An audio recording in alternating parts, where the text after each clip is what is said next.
Alright everyone, how are you doing today? Again, I'm back with some Budokai Tenkaichi 3.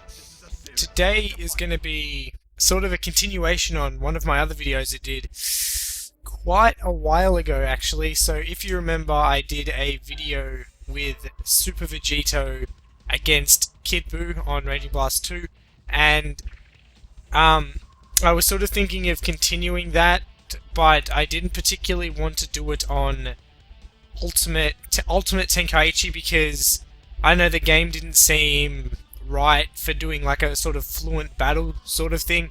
So now that I've got the PS2 in my possession and I can play Tenkaichi 3, that I thought I would do this now. So I might do some other sort of Vegito sort of storyline plots, but right now I'm doing Super Vegito versus Omega Shenron. So this is sort of a if events leading into GT happened, probably not exactly the same because there are a few things that you need to take into consideration, but if Omega Shenron still came around, would Vegito at Super Saiyan form have enough strength to be able to defeat the strongest evil dragon, or the ultimate evil dragon? My bad.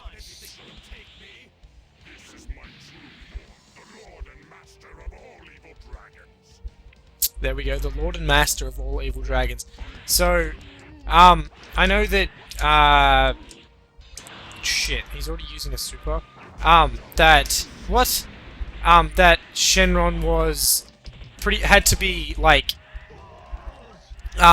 weakened or, like, taken down.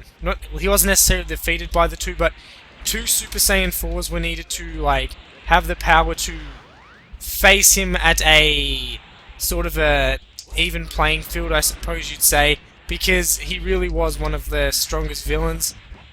So I don't know if, like, a Super Saiyan, regardless of them two being fused together, that these two would have the strength. But again, this is just the game. Who knows? Then there could be a scenario in another Dragon Ball game where these two may face. But it would be really cool to see, because by the time in GT you'd assume that Vegito may learn how to go Super Saiyan 4, so that would be really... holy fuck. That would be really cool. So maybe in like a future DBZ game there'd be like a sort of like what if characters and even what if Saiyans, so maybe Super Saiyan 4 Vegito, because that, in my opinion, that would be pretty awesome, considering that there's already a Super Saiyan.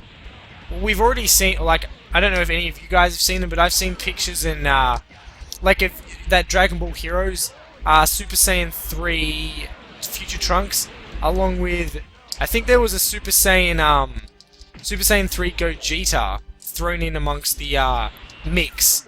But holy shit, he is going crazy with that wild sense. So I'm gonna need to really step up my game. I am getting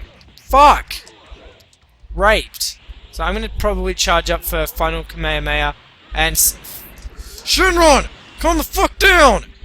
I'm gonna have to... do I have a skill that... no, I don't have a skill that will let me power up to the very limit. It's also weird in this game. Some characters have the technique high tension, which doesn't actually give you your max power, which is sort of weird considering in the other Dragon Ball games that max power is referred to as high tension. So hopefully I can hit him with Final Kamehameha. And yes! Wow! So as you can see thus far, Vegito would kind of have his work cut out for him, but now we're just going to see if it is actually easy with Omega Shenron. Some of the things I suppose that you would take into consideration would be the fact that Baby, the Tuffle, may not have terrorized as many people, simply to the fact that he wouldn't have had a powerful host. Like, he took over Vegeta and, like, wreaked havoc and all that kind of stuff, but unless he was able to, like, plant his seed or whatever inside of Vegito, there wouldn't really be any sort of hassle there. They may have actually even defeated Baby when they saw the capsule that was housing Baby at I think it was in his laboratory, Dr. Mew's laboratory, when Goku, Pan, and Trunks infiltrated that. But if Vegeta was still around, scenarios would have happened differently, and I don't know. I find it interesting to think about these sort of things, sort of like an alternate, probably not an alternate reality, but a sort of, I don't know, sort of like a different. I don't reckon it would be a timeline sort of thing, but it's just sort of an interesting thing for me to think about, because I don't know, I'm a quirky guy. Think about these things. So, wow, as you can see, Vegito hasn't. Well, I don't know if that's anything to do with the AI's capabilities, but I'm doing a hell of a lot better than what I was with Vegito. So, wow, he just got that kick on me. I'm gonna try some some physical combos, because in my last video I rewatched that, and wow, did I spam a hell of a lot of super attacks.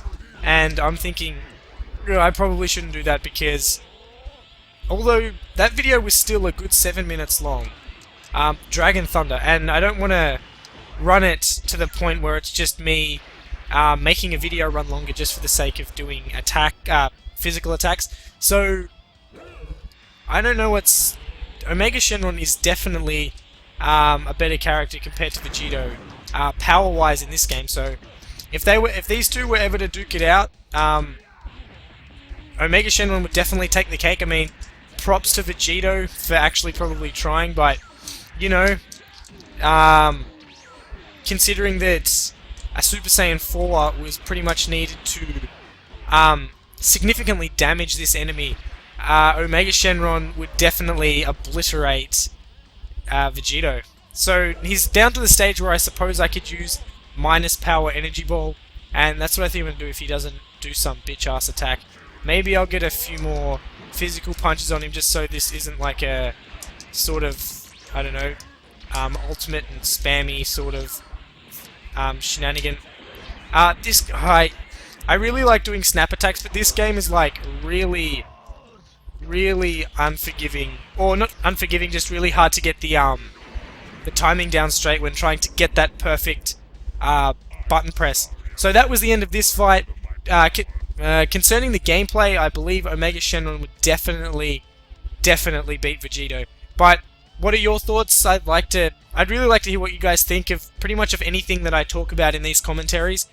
Don't forget to leave your requests for Budokai Tenkaichi 3, Budokai 2, and Raging Blaster, and hey, even Ultimate Tenkaichi. Stay tuned for my next Dragon Ball video, and have a fantastic day. Nova Shenron.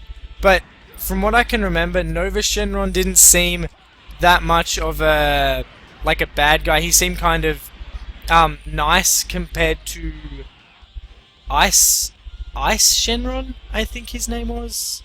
I think there might be something else to it, but yeah. So that's all I can remember, and that's what I'm going off. But I'm just seeing like what it would have been like if Vegeta was able to verse Nova Shenron, and